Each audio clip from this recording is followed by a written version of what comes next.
who has been tasked with coordinating the aid agencies after the violence is over. Well, Isaac Herzog, this is one building which must have been the #1 do not hit, and you did it. First of all, I can confirm most of the facts that were described by Mr. Ging. On the one hand, though, the operation started unintentionally because fire was launched at Israeli soldiers from the vicinity of the compound. And because people are under fire, sometimes they respond. The Minister of Defense and I were in a meeting with the Secretary General of the United Nations, and on the spot instructions were given to stop firing.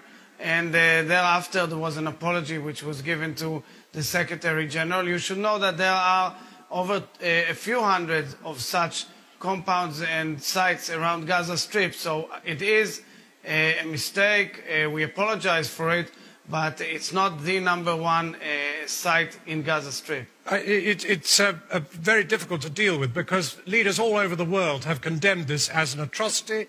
Our own Prime Minister here has said it's utterly indefensible. And after the apology was issued, you hit it again. Can you explain it? I mean, is somebody out of control in your armed forces? Is somebody attacking without the permission of the High Command? Nobody is out of control. People operate under enormous stress. They've been attacked from all sides by militants, terrorists who've detonated almost every building and every street corner there. They've detonated even schools around that site. And therefore, when they opened fire and heavy fire, the fire was launched back. There may have been a mistake. We apologize for it. It happens. It happens to your forces in Afghanistan as well. Sometimes it happens when you defend your own people. Well, we had 5,000 missiles on Israel, and that's what we're trying to do. With respect, Minister, the UN has not been attacked by Western forces in Afghanistan, so far as it's possible. So we apologize for it. Well, that may be so, but you have you have maps, you have coordinates, you have people under tight control, you have a sophisticated army, and you went ahead and did it. You've been at this for 3 weeks. And you haven't hit the building yet. It's the most important UN building in the entire strip, and you did it.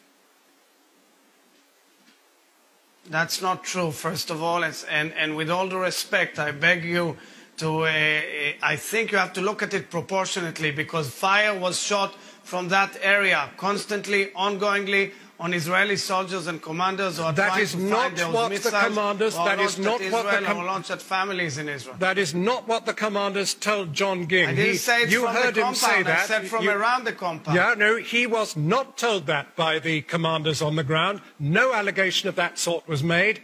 If you are saying that, then you are also saying that the UN's senior official in the Gaza Strip is lying.